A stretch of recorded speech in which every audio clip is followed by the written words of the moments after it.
আজি ভেদাইলতা আৰু নৰসিংহ পাতৰ পকৰি বনালোঁ দুপৰীয়া। মই খাই খুব ভাল পাওঁ।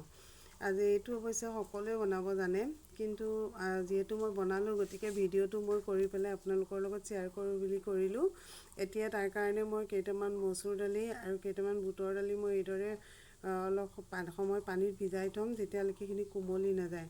আৰু যেতিয়া কোমলি যাব তেতিয়া সেইখিনি মই ভালকৈ ধুই লৈ পেলাই মিক্সি জাৰটোত কেইটামান নহৰু দি পেলাই অলপ ফাইন পেষ্ট নহয়, অলপমান গোটা গুটি হৈ থকাকৈ পেষ্ট এটা বনালোঁ। ইফালে মই নৰসিংহ পাত আৰু ভেদাইলতাখিনিও পেষ্ট বনাই ল'লোঁ।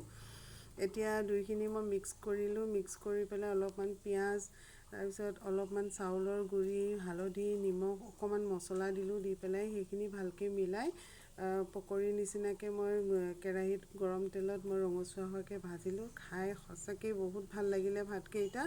আপোনালোকেও যদি খোৱা নাই তেন্তে বনাই নিশ্চয় খাব। আজিলৈ বাই বাই।